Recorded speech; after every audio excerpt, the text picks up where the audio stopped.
Di Quran tuh ada dua informasi. Satu bilang Tuhan saya kalau menciptakan sesuatu saya bilang kun terus jadi. Innama amruhu idza arada syai'an ayaqula kun terus jadi. Jadi kalam bil basar sekejapan mata dadi kabeh. Itu di surat Yasin akhir. Tapi ada lagi yang mengatakan surat ayat lain bahwa Allah menciptakan alam semesta dalam 6 hari. Padahal 6 hari itu kalau dalam hitungan para mufasir itu satu harinya Allah itu 500.000 tahun. Gusti Allah kok angel men gak alam semesta dadak 500.000 tahun ping 6 gitu. Dia tahu kok orang maha kuasa aku ikut dunia des dadi ngono loh. Jadi saya tidak percaya bahwa Allah itu menciptakan alam semesta dalam 6 hari. Ki resiko loh tapi ki. Orang percaya gue nungan ya mesti kan payah. Lu bukan tidak percaya ya Allah, saya tidak masuk akal bagi saya. Saya memahaminya begini. Oh, makhluk Allah itu akan hidup di dalam 6 tahap evolusi. Semua kita memuai, kita dinamis. Jadi pertama Allah menciptakan cahaya dulu. Tapi cahaya ini ini yang namanya Rasulullah itu cahaya. Jadi dutanya kehadiran Allah itu cahaya yang disebut Nur Muhammad. Asal-usulnya dari Ibu Rabi'ah. Rabi'ah itu orang yang mengenal Nur Muhammad, orang yang ingin memadamkan ingin membakar surga dan ingin memadamkan neraka kan gitu. Jadi Rabi'ah itu suatu malam bawa ember sambil teriak-teriak, akan aku padamkan api neraka supaya orang tidak berbuat baik hanya karena takut neraka, tapi karena cinta kepada Allah kan. Suatu hari dia bawa api, lu kena kemana Rabi'ah? Saya mau bakar surga supaya orang itu berbuat baik tidak karena ingin masuk surga gitu. Rabi'ah ning di kayak wong gendir kan gitu. Kalau di Indonesia ya teh. Wong Indonesia ini Nabi Muhammad teko ditangkep polsek atau gitu. Terus Indonesia itu memang paling paling istimewa. Oke. Dari situ kemudian Allah menciptakan 6 tahap satu benda. Dan ini mungkin 220 miliar tahun mengono benda. Kumparan, asap, menggumpal, ada yang masih tetap panas menjadi yang disebut matahari yang bermiliar-miliar juga jumlahnya, sampai ada yang memadat, dingin, menjadi bumi, menjadi planet, menjadi satelit, bulan dan seterusnya itu. Kemudian Allah menciptakan benda yang tumbuh, nabati. Kemudian Tuhan pada tahap ketiga Tuhan menciptakan benda yang tumbuh dan bisa bergerak dan berpindah-pindah, namanya binatang. Nah, karena dia butuh pergerakan maka dibikinkan mesin yang namanya darah dan daging, urat saraf, otot dan seterusnya. Nah, itu evolusi ketiga. Kemudian tidak hanya bergerak ini makhluk Allah, dia juga bisa mikir. Ini tahap keempat. Nah, jadi kita itu binatang plus akal. Kan itu binatang plus akal.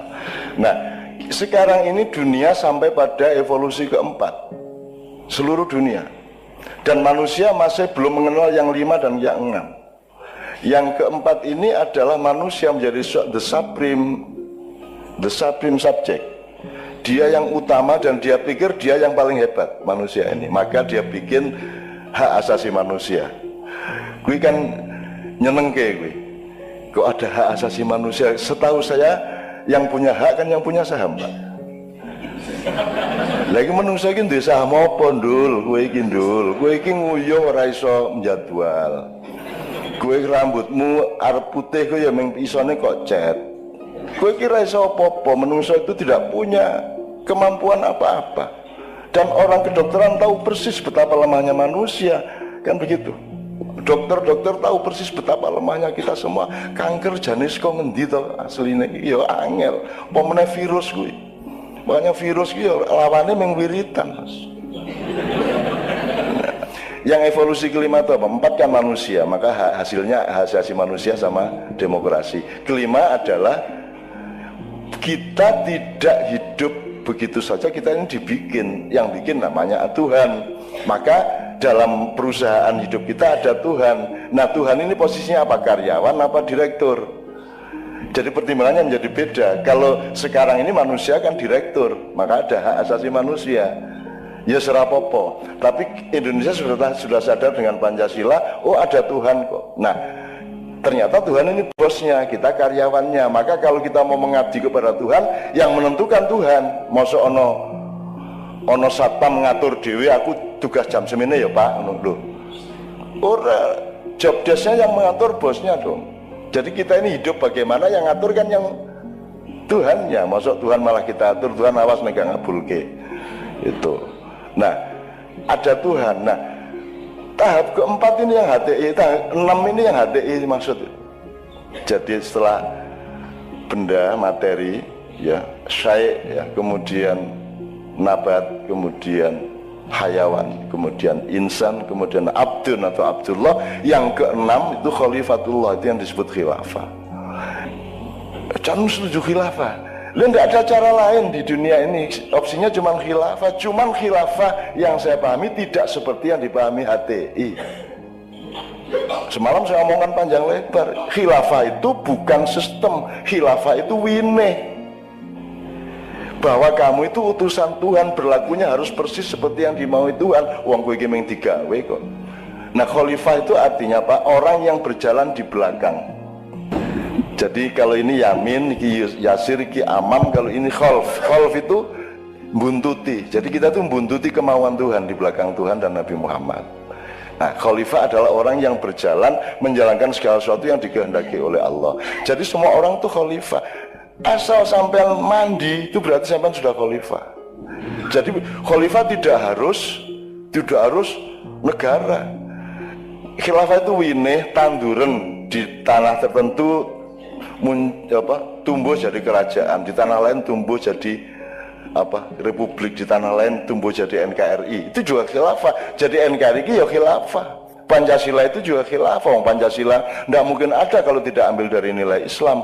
Dia pinjam 6 kata dari Islam. Pancasila itu adil, adab, wakil, musyawarah, rakyat, hikmat. Itu baru kata. Kalau substansinya semuanya ambil dari Islam. Jadi kalau Islam ditentangkan dengan Pancasila itu berarti bukan soal substansi tapi soal proyek. Kalau Islam itu rahmatan lil alamin, la al jannah itu fi dakhiliha aw fi kharijiha. Fi dakhiliha. Nah, jadi ternyata surga itu bagian dari alam semesta. Lah kalau lihat di Indonesia surganya ya di sini mestinya. Makanya di sini harus dijaga jangan sampai ada jalan dari setan-setan untuk gampang masuk ke Madura, kan begitu. Itulah yang dulu diperjuangkan Kiai Khalil Age mengenai Suramadu, kan gitu. Dan saya akrab sama beliau karena urusannya banyak politik, banyak menentang Soeharto, banyak urusan sama Pak Hartono dan seterusnya. Dan mudah-mudahan Madura kalau nanti kira-kira ada yang keracunan setan dikit-dikit gara-gara Suramadu, kita mulai malam ini bikin anti toksinnya. Mulai malam hari ini kita bikin anti racunnya. Saya alhamdulillah ternyata surga itu not something out there. Surga itu adalah fil alamin, al jannatu fil alamin. Gitu kan? Oke. Ini serius Mbak ya. Berarti al jannatu fil alamin, kita belum tahu nanti surga itu di sebelah mana. Tapi ya hari ini saya menemukan ya di sini, terus di mana lagi. Kalau Anda main sepak bola, kalau Anda tidak tahu bahwa Anda itu kiper, kan Anda tidak tahu berdiri di mana. Betul enggak?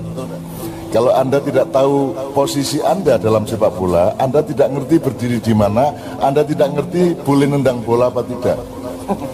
Betul enggak? Kalau Anda bukan kiper, Anda kan tidak boleh megang bola. Kalau Anda tidak ngerti Anda kiper apa back apa penyerang, Anda kebingungan. Termasuk nendang bolanya kemana kalau Anda tidak tahu bahwa lawan Anda gawangnya di sana, terus gawang kita di sini. Kalau Anda tidak tahu posisi Anda, kalau orang Madura tidak mengerti siapa dirinya menurut takdir Allah, maka bisa jadi orang Madura malah menendang bola ke gawangnya sendiri. Betul enggak? Nah, jangan sampai itu terjadi karena kita sudah punya contoh betapa dahsyatnya perjuangan almarhum yang kita kholi Kiai Haji Khalil Age pada malam hari ini, gitu ya. Oke.